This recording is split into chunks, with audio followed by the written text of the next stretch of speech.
with that, we'll get started. Thanks everybody who's here. This is the second day in the second session of our conference on all things pangolin.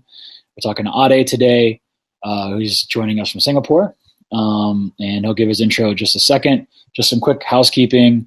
If you missed yesterday's session, you can watch it on the same link you used to access this. Just scroll to the bottom, watch the recordings. You can also do it on the Run the World app.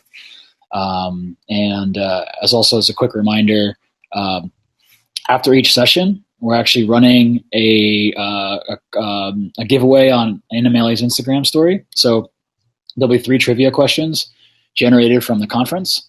They'll be up on Animalia's Instagram about 10 minutes after the session ends.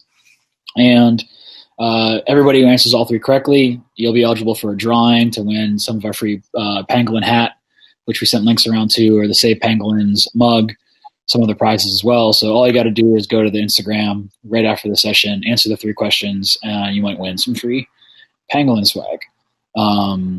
So with that, I'm going to turn it over to Ade. He's going to go over a short presentation, and then he's going to be biking over to the facility where he will introduce us to a live pangolin who is currently in the rehabilitation process that he'll walk us through. So that should be around 5:45 for those in Pacific, 8:45 for those on the East Coast.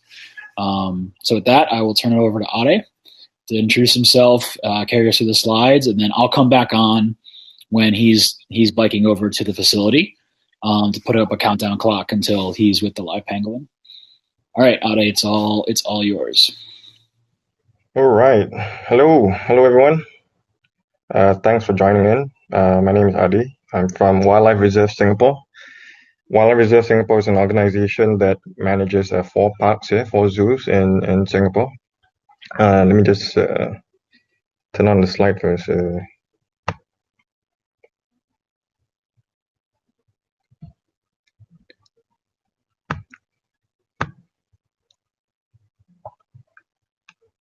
James, are you able to see this? Yeah, looks good. All right. So yeah, WRS manages 4 parks, as you can see below: Singapore Zoo, River Safari, Night Safari, and the Bird Park. The pangolins that are under our care are mainly in the Night Safari, but yeah, we do have animals all around every now and then. Now, I've titled this Pangolins. I'm not quite sure why. Oh wait, yeah. So pangolins, it's derived from the Malay word Pangolin, which means one that rolls, and that is essentially what the animal is. It's a really cool animal that rolls up and that scales. Today, I'll be sharing a bit about what they do on a day-to-day basis, but they're actually nocturnal, so on a night-to-night basis. And a bit on what we do here in WRS with regards to conserving pangolins. Now, I think Paul mentioned this yesterday. I think there are 8 species in the world, 4 in Africa, 4 in Africa here, and 4 in Asia. The species that I work with is the Sunda pangolin, or the scientific name is Manis javanica. By the way, there's going to be a quiz, and who knows, if you answer things right, you might get something. Yeah. So I'll be focusing mainly on the Sunda pangolins. And as mentioned yesterday, these pangolins, they are trafficked for their scales and for their meat. Initially, it affected mostly the Asian ones. In fact, now it's 3 out of 4 pangolins that are critically endangered. It means they're just one step away from extinction. And that is the Sunda pangolin, the one over here, the third one, the blue one. The Philippine pangolin, or the Palawan pangolin, that's found only on a small island in Philippines, the Palawan Island. And then the Chinese pangolin, which is found mostly in China and the southern parts of it. Now, the situation is so bad that the African ones are now being brought over to Asia to supply the demand, yeah? And you all should know this quite well by now. There are 4 African species, and all of them have scales. The only thing that differs between the Asian and the African ones are the hairs between the scales. The African ones don't have hair between the scales, whereas the Asian one do have hairs between the scales. I don't know if you can see them. It might be too small, but maybe we might be able to see it when we do the live session with the live pangolin. Yeah. So these are the four species of African pangolins. On top left, you have the giant pangolin, followed by the white-bellied pangolin on the top right.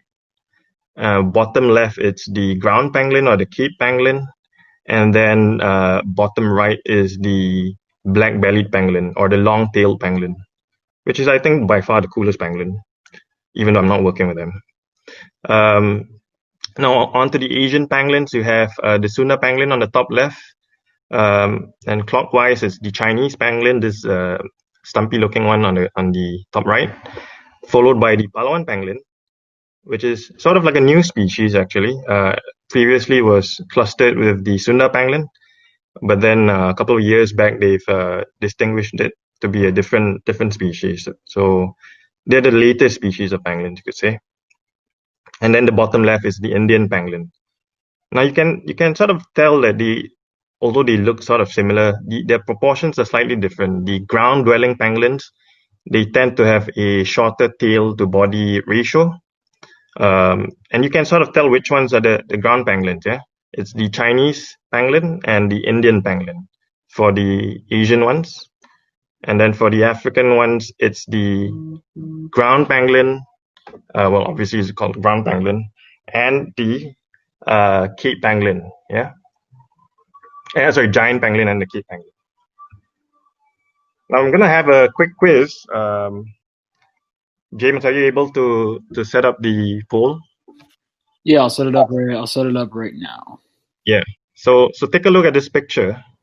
Yeah, these four animals, and try to guess which one of the following animals does not belong to this whole group. Yeah. It's coming. Oh, you set it up already. Yeah, nice.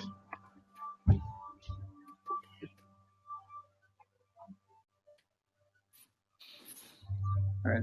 So it's in case you guys don't know what these animals are. Top left it's the sloth, and then top right it's the giant anteater, followed by the armadillo on the bottom right, and then the Sunda pangolin on the bottom left.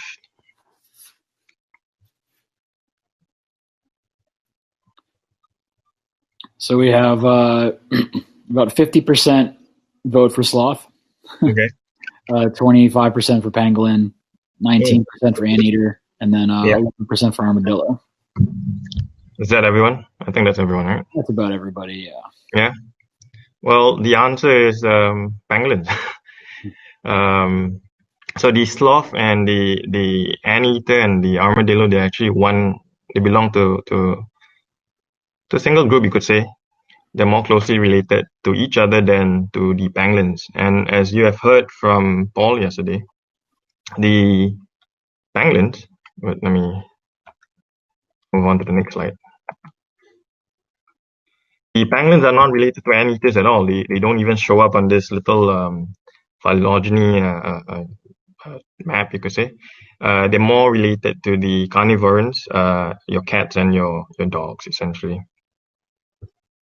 which is kind of cool, actually. And you could see it in some way that they both evolved to have the same features, the pangolins and the giant anteaters and your tamanduas and well, basically those two.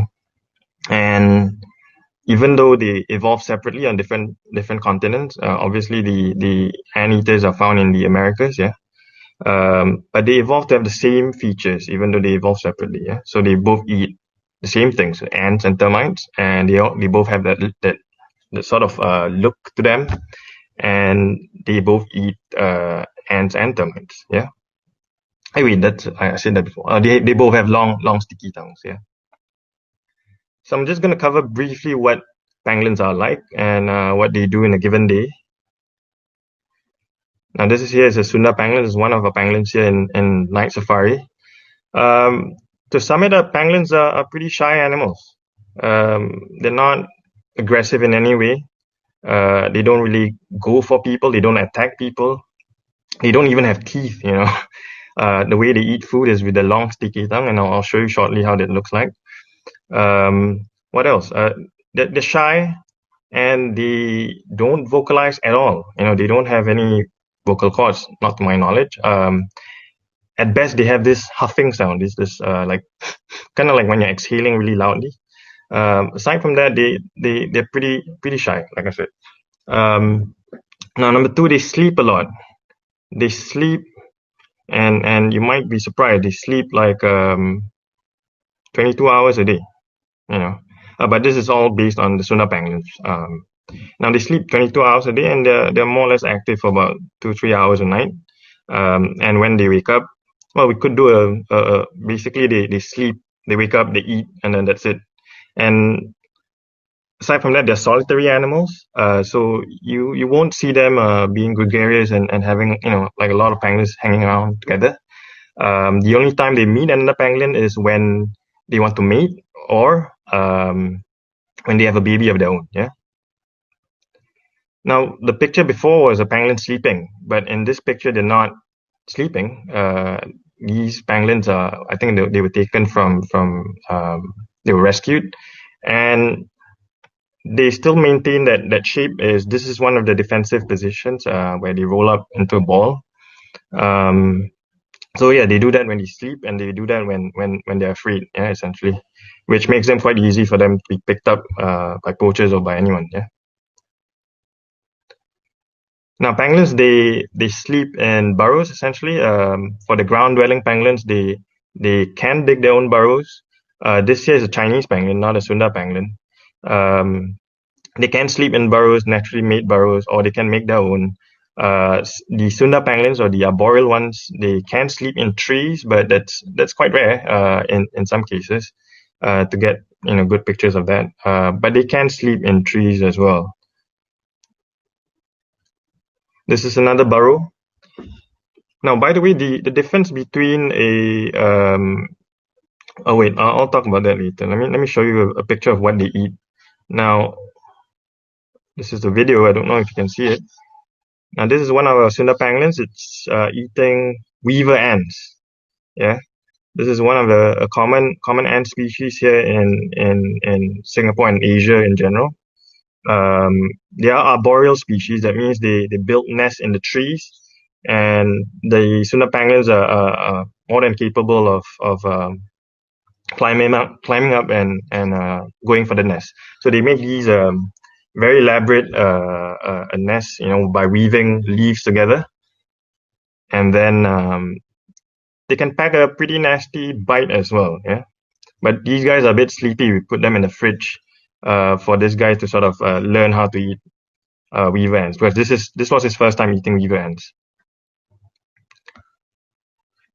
Now their claws and well, both their claws, the four on the forelimbs and the hind limbs, they're not for show. You know, they're used for digging, and they're used for climbing. You can see how this fella is like trying to dig for the ants underneath or inside the log.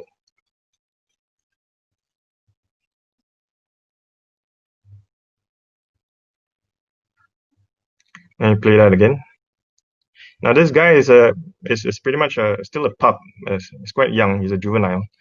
When they grow up, the males can be up to 10 kilos or more, and you can imagine how much power they would have when they break, you know, termite mounds, and they can break open logs and things like that. And I think you can even hear the huffing sounds. Yeah. So that's how they look for their food. They've got this really good sense of smell. Yeah. Now, aside from the claws, they use the long sticky tongue. Yeah. The tongues are basically they're attached just below the sternum, and they can stick out quite far. In this instance, it stuck out at least more than 15 cm, yeah, or about 5 inches, yeah, or more. But I've seen other pangolins, the African ones, they've got much longer tongues, yeah. Now the tongue again, I'll display it one more time. They are long and sticky, and you wouldn't want to get licked by them because it takes a couple of washes to get it off, yeah. Now I've mentioned that they are really adept climbers. The Sunda pangolins, at least. Let me play. I don't know if you can see it, but at the end of the tail tip, right, on the underside, the ventral side, there's the tail tip is actually naked, which allows them to sort of grip. It's sort of like a really good finger, and the tail is in fact a prehensile tail. That means it's almost like a fifth limb.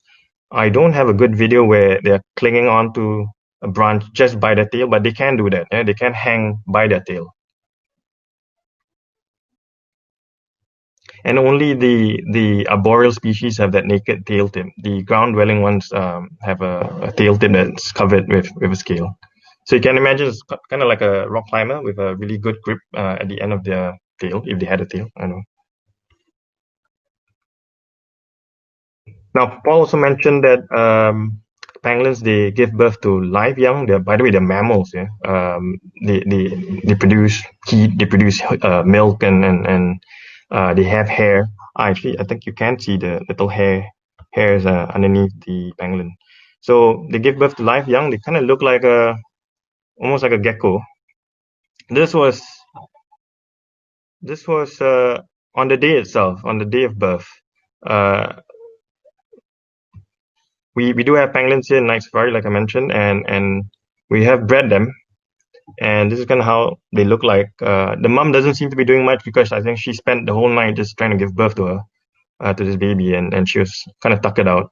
But you can see how small, but their eyes are already open, and they are quite, well, you could say quite mobile. Yeah.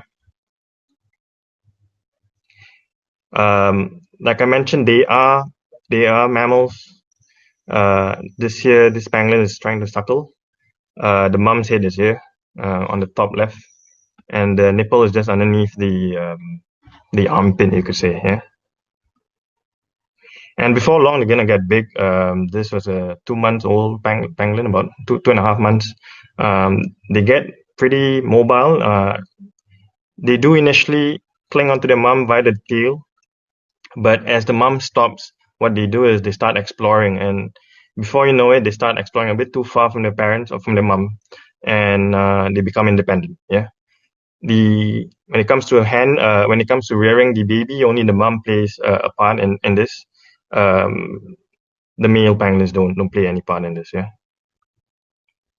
And eventually they go back to sleep, and again, this is how they sleep when they curl up into a little ball. Yeah, so that pretty much covers what they do in a given day. They wake up for the 2 hours. They just go and they scramble to look for food. They might move around in their little range, and then they go back to sleep. And if it's the breeding season, they'll start to breed. But they don't go around looking for other pangolins or playing with other pangolins. Yeah. Now you might be surprised. You might know Singapore as an urban area, like a very, very well developed city, but we do have a bit of forest here and there. This is a map of Singapore. Yeah, in the center part of Singapore, that's the central catchment area. This is where most of our animals are. There is wildlife in Singapore, by the way. Besides pangolins, we have things like animals like lorises. We've got otters. We've got kolugo, this animal on the left side. Now, pangolins. The issue here in Singapore is that we don't have poaching per se. We are not a destination for consumption for the scales. No one really consumes such things here. But we do have trafficking in some ways. I'll explain to you shortly. But the pangolins that are in Singapore, they're threatened by not by trafficking, but by road traffic. So, like I mentioned, they are found in the center part of Singapore, And as the new males or the new young males, they look for their own territory, or when they look for food, they start dispersing outwards out of the center part, and surrounding this central area is the a lot of expressways or highways, yeah, and they get hit by cars, and the scales don't provide any protection whatsoever against vehicular damage. So here at the zoo, we receive quite a fair bit of quite a fair number of pangolins, um, injured pangolins. Most of them would die if they get hit by cars, but we have other issues, such as them being attacked by dogs at times, and them being stuck in weird places, and they get weird injuries here and there. But in general, that's the main threat here in Singapore: traffic, not trafficking, or poaching. But because Singapore is a trade hub, we're placed right in the middle of Southeast Asia, and just in between, well, Africa and the rest of Asia. A lot of trade comes to Singapore. Yeah. Just last year we received a total of 37.5 tons. This was spread out to among 3 shipments, about 12 tons each, and they were quite. They happened close by, like within 3 months, a span of 3 months, these seizures happen. And you can see they are African species. Yeah, you notice the ground pangolin, the giant ground pangolin, and you can tell by the really big scales. And then you have the other species as well: the ground pangolin, the white-bellied pangolin, and the black-bellied pangolin. And they were all en route to Vietnam from Nigeria, and I think after that they would be headed to China. And for some reason, you can easily ship these things, and you could hide it as timber, you could hide it as cassia seeds, you can hide it as fish. But of course, these are in large shipment tanks, so it's not easy to detect these things unless you have a good tip-off. Yeah. Now, how does WRS contribute to Sunda pangolin conservation? Now, we have basically four arms, you could say. Like I said earlier, we do rescue pangolins. We do this in conjunction with the local groups here, the government and the rescue agencies here. We rehab them, and then most times we do release them. Yeah, the ones that are fit for release are released. The ones that aren't fit for release, we may absorb them. Depends on what their condition is like.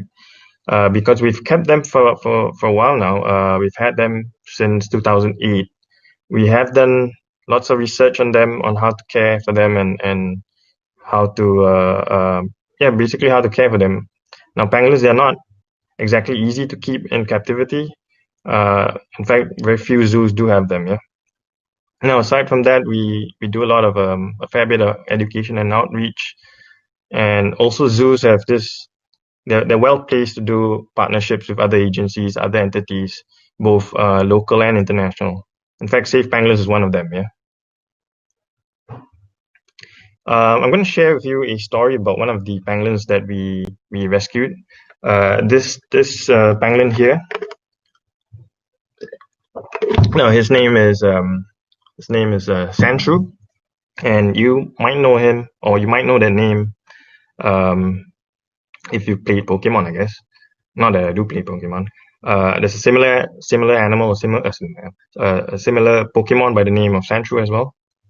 He came to us at about 500 grams, which made him pretty much like a small pup, and he still needed milk. And he was found in a construction yard, if I'm not mistaken. We hand-reared him. We fed him milk for about a couple of months, and then started him on a journey of rehabilitation. On the right side, we took him out for his first walk to look for ants, and to get him to start climbing, to start moving around a bit more. So that was one of. I don't think this was his first time. This was his second or third time, because initially he didn't know what to do when he went out there. When we brought him out to these pangolin walks, we would like to call them, yeah, pangolin walks. Let me play that video again.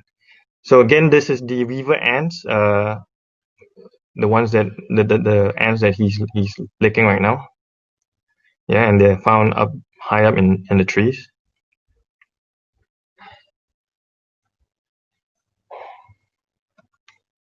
And before long, he got really big.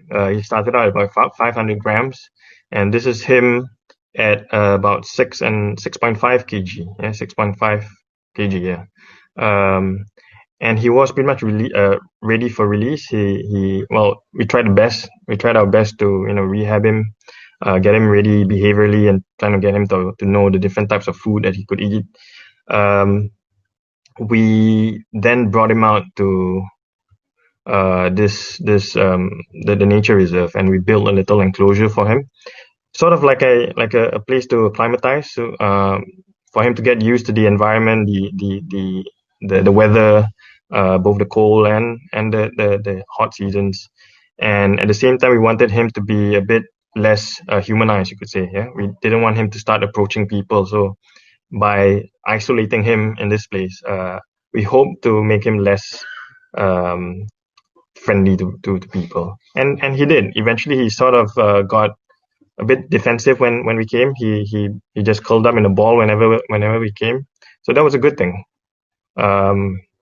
Yeah, we did we tried to camouflage his place, and he was kept here for about 1 month plus, through a dry season, and then followed by a monsoon season. So he did experience both hot weather and cold weather. He was kept in this little area. Yeah. Now this was his first day exploring the enclosure.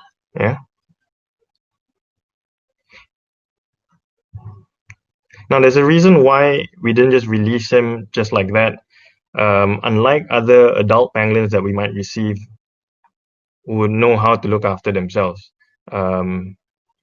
Now this guy was hand reared, so we weren't sure if he knew what to do, if he knew how to climb, and he knew what to eat, to feed on. So hence we did that whole process of rehabbing. And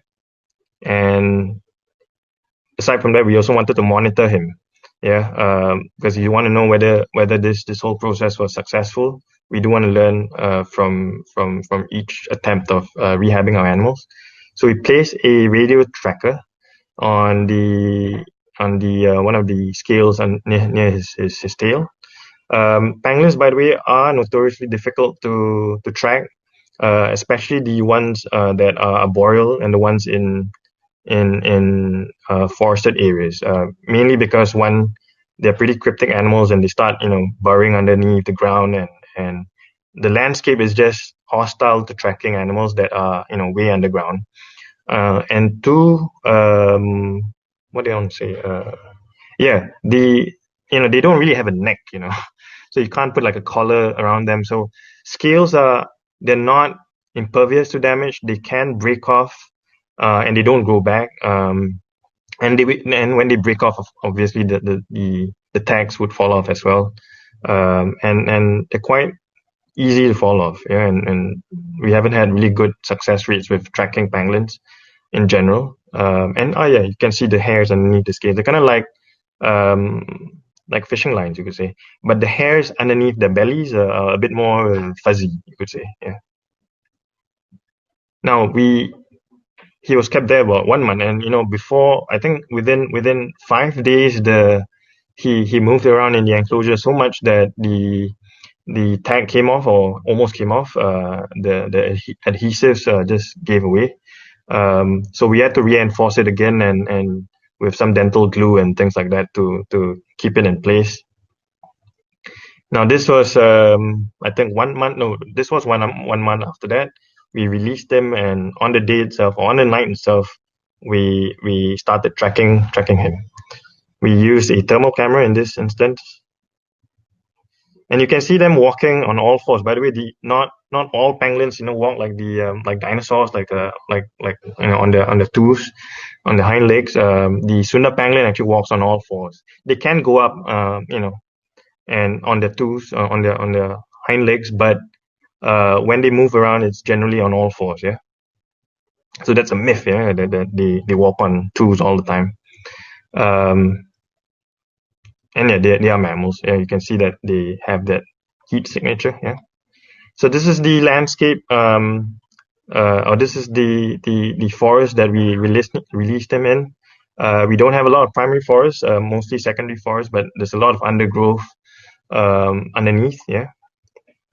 Um, and you might not see much, but this was a valley in fact, and the ferns were like 2 or 3 meters high, or about 4 to 6 feet, I suppose. Wait, no, 6 to 9 feet. Yeah, high, these ferns. So he was hiding deep inside, and we couldn't quite find him. Radio trackers are really bad at finding animals. I mean, it's really hard to track animals using radio tracking in this sort of landscape. I think we were quite lucky. We were 100 meters away from the animal. No, so this is just one of the tools we use. This is an antenna attached to a receiver. We tracked him mainly in the day to look for his sleeping sites, but we did try a couple of times at night as well. But you can see these two ladies, they're smiling as they're tracking. I don't think people actually smile when they track animals. It wasn't fun, I would say, but it was important work nonetheless. Yeah. Now there's a reason why we tracked in the day as opposed to night. Daytime tracking does have there's some benefits to it. That is, the animal is asleep, so you could look for him for his sleeping site. At night is when they start moving, so they will move a lot faster than we can in this environment. Yeah. Ade, Yep. just to give you a time check, there's about 26 minutes left in the session. Yeah. Yeah. I know you need time to get over there. No, I'm pretty fast. I can run there. Yeah. Okay, great. Yeah. Thanks. So while we were looking for Sandshrew, we had people looking for a different Sandshrew. People were the Pokemon Go craze was pretty high back then. So they were looking for Sandshrew, a different Sandshrew. This was the adjacent park next to the forest that we released them in. Yeah. Now, eventually, we did find his tracker. He stopped moving for a bit, and we're quite afraid that he might have died, or the tag fell off.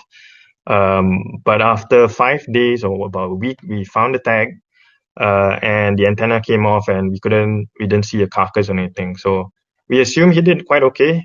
This was 3 weeks after he was released, so well, we could only hope that he was pretty successful at finding for food and surviving out there. Yeah. Now that's pretty much it on my end. That's just a small bit of what we do at WRS. But if you'd like to learn more, you can visit us on this website. You can also support us if you'd like. Otherwise, you can email me via that email. Yeah. Thanks. Cool. Thanks, Yep. Ade. So everybody, Ade is going to move on over to the rehab center, where he is going to visit a live pangolin. Ade, you're free to jump off and jump back on whenever you're ready.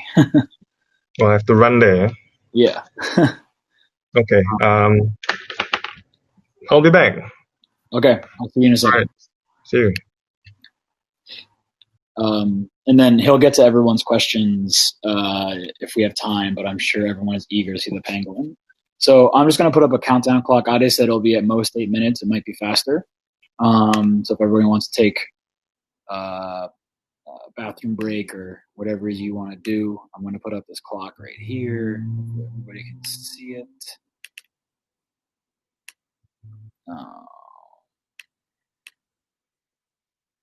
All right. So when this should be about how long it takes for Ade to get to the pangolin exhibit. Yeah, I'm going to sort of take a break myself for a couple minutes. But if Ade comes sooner than this, obviously he'll jump back on. But this should be about how long it'll take Ade to rejoin us with the live pangolin. So we will see you in just a second.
Hello.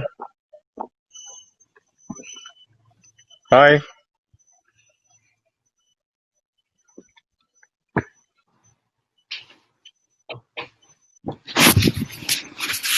Okay. Can you hear me? Yes, James. very good. Walking. I'm using my laptop. Cool. I'm going to go off Give me and turn it back put to on you. the gloves.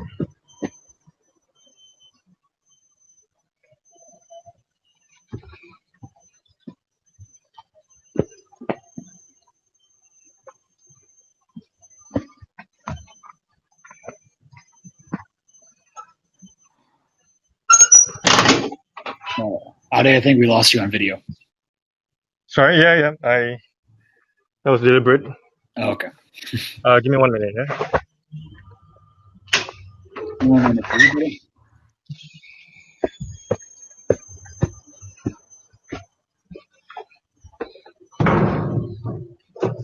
I have to put on gloves first. Yeah.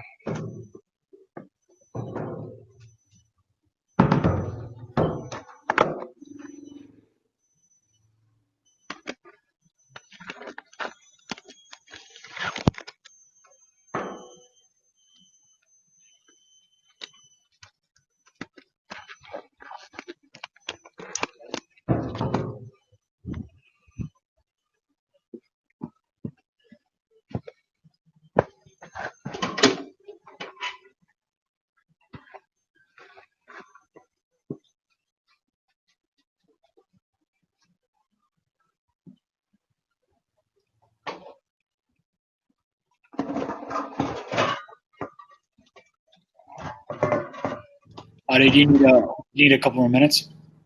Now I'm good. Um, I have gloves on. I've got my mask on, and it's quite surprising, but he's awake now. Can you guys see him? Yes, we can. Looks Yeah, amazing. he's. But normally they're asleep at this hour, but I think we were making a bit too much noise and we were walking around, and he did wake up. So this here is biryani. Not biryani, not the rice dish. Yeah. Biryani means brave in Malay. Now this fella, he was rescued. He had a broken femur. Yeah. So we fixed his femur. We attached it together through a orthopedic procedure. But we're planning to release him. However, the vets weren't too sure how successful it was. Uh, the attachment might not be quite sturdy. Yeah. So after much consideration, we decided to keep him with us. Um, you could imagine that a broken femur might impede his movement and also his climbing. You can see he's being busy right now. So he's one of our pangolins that we have here in Night Safari.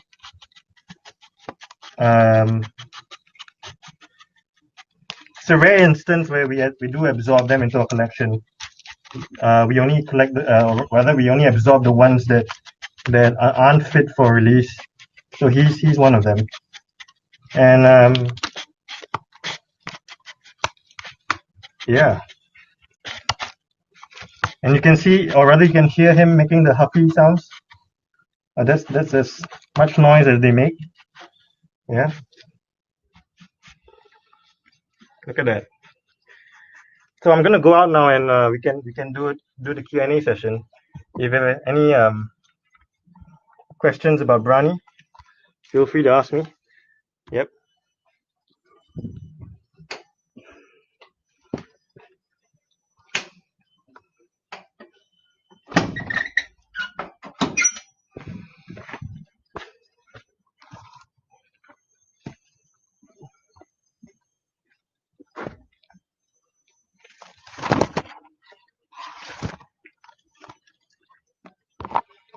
Right. Q&A time, yeah? I hope you can hear me through this mask. Yeah. Yeah? Okay. Okay. Thanks so much for that. It was pretty amazing. Yeah, I didn't expect him to be awake, actually. Normally he's asleep at this hour, like we said earlier, they're nocturnal animals. Yeah. But I think it might be, well, we have some construction here and then they might just wake up for a while and then they'll go back to sleep. So that's what they do, yeah. So, Ade, we have a few questions. Yeah. More coming in. So let me just let me ask you them on behalf of the audience. One that just came in from Kenzie is asking if is there any physical therapy involved in the recovery rehabilitation process with pangolins that you rescue? Yeah. So walks is definitely one of the things that we do. We bring them out for walks, not just to strengthen their muscle, but also to assess their ability to walk, to climb, to dig. If you're referring to like actual like physiotherapy where you move their arms around, not really, but it's mostly mechanical stuff where we use enrichment, or enrichment is a thing. It's basically an activity or device that engages them physically or mentally. So we use these different tools to assess and to rehab them. Yeah. So no actual like human physiotherapy where you sort of like move their arms around or anything like that, but just exercise and a whole lot of that. There's also a lot of questions people have, which is a common question with pangolins, is Yep. why they're so hard to keep in captivity. What Why? are Why? the things that really make it so difficult to keep pangolins healthy and in captivity? Yeah. So food is the biggest issue with keeping pangolins, not just in captivity, but in general when you rescue animals. Um, they go off food quite easily. Yeah, they're really picky eaters. They only like what they like, which is the ants and termites. So to find a substitute is quite difficult. You can't like churn up like a dog, like dog food or anything, and then start giving it to the animal. So the successful institutions, they either still use live or dead ants or termites to feed them. Some institutions, they have produced their own food to feed their collection animals, the long-term pangolins like ours. We have a kind of like a porridge that's made up of not just ants but other things like mealworms and silkworms and other ingredients inside. Yeah. So yeah, it's food is the main issue because they are really really picky. Yeah, when it comes to food. Another question came in after you release them. What are Yeah. the ways you monitor them to make sure that they're healthy and surviving back in the wild? I don't know if you saw it earlier. We used the radio trackers. You could use GPS trackers. They are much better, of course, but a bit more expensive. Um, like we said earlier, the tracking isn't easy. The tags tend to fall off, so you could track them for a good couple of weeks, in some cases a couple of months, but eventually they do fall off, or the battery runs out, or things like that. So you just have to cross your fingers and hope for the best. There aren't other ways of really tracking them. Camera trapping, where you put a camera to monitor the movement, but it's not easy because they are really cryptic and they really travel really low on the ground. So most cameras don't really catch them. Yeah, they don't. Most cameras just don't catch them. Yeah. I hope that answers it. Yeah, for your facility and team, on average, how many pangolins do you guys rescue and rehabilitate per year? I think last year it was just under 30, 20 to 30. Singapore is a bit atypical of a range state when it comes to pangolins or pangolin rescues. We don't receive large shipments of live pangolins or injured pangolins like say in Thailand or Vietnam. They get like in one seizure or one rescue operation might get like 60 or 100 pangolins in one go. So they are consider this. They have different considerations over there. They have to quickly treat the animal at a rapid pace, and they have to treat a lot of animals.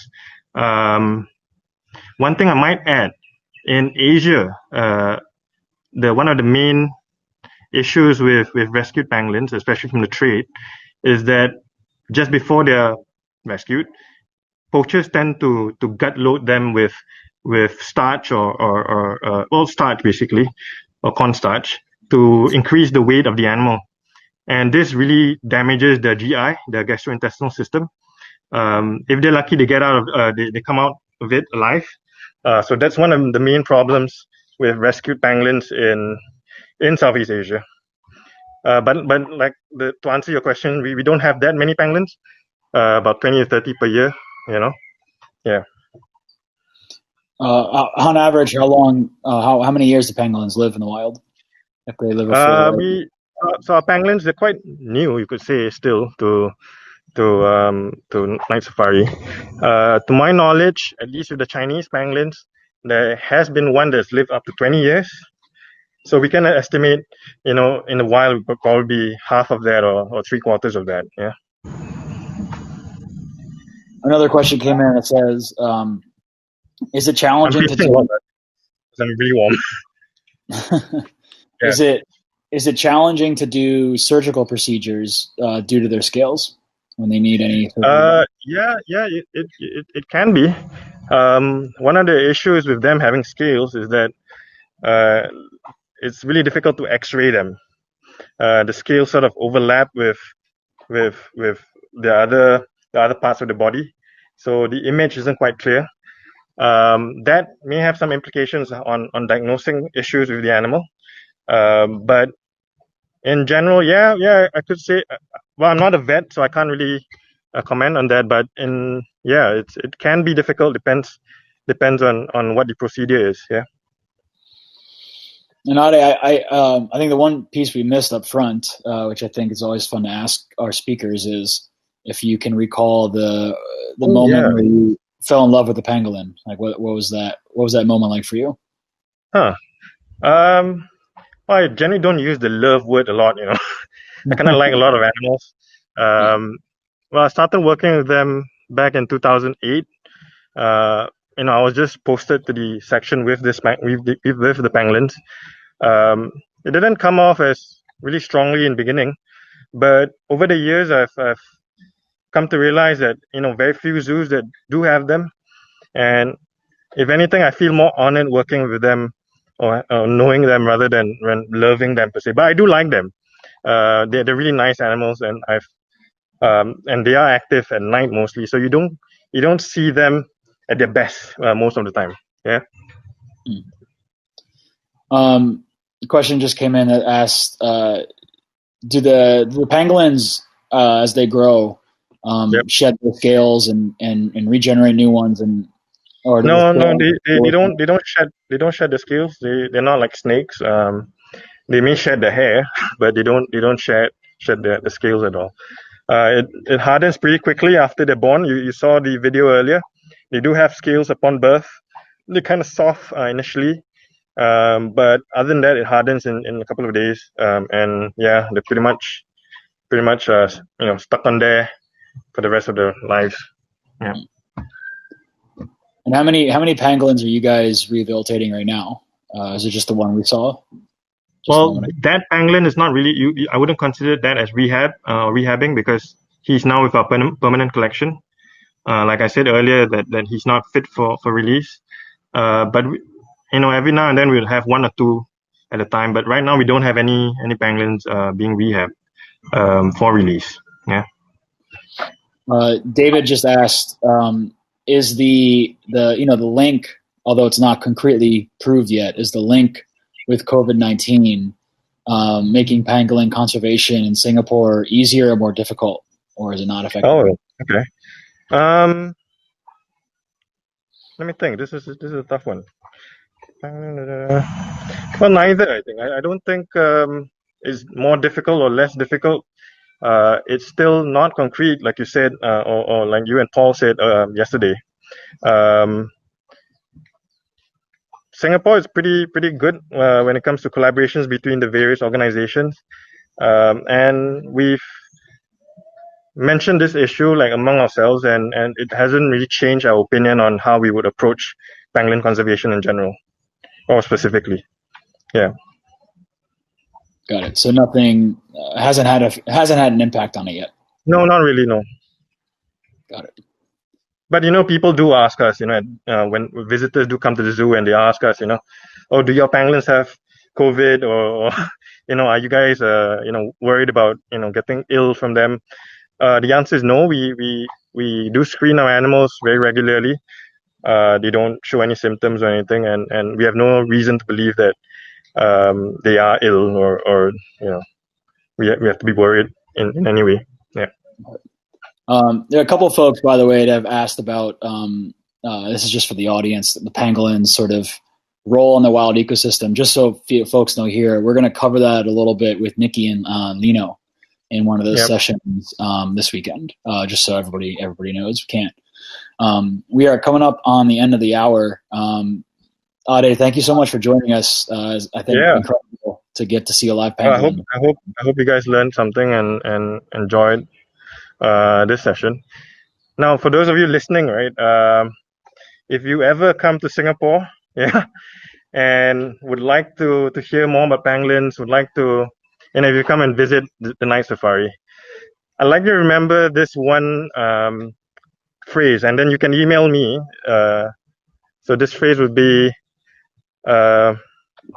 Brani is cute, okay? Remember this phrase, Brani is cute, okay? And if you were to email me when you do come to Singapore, maybe I'll walk you around in night safari or something, yeah? A private tour, basically. Yeah, so Brani is cute, yeah? Brani is cute. Okay. Yeah. Well, Ade, folks can continue to interact with you in the app.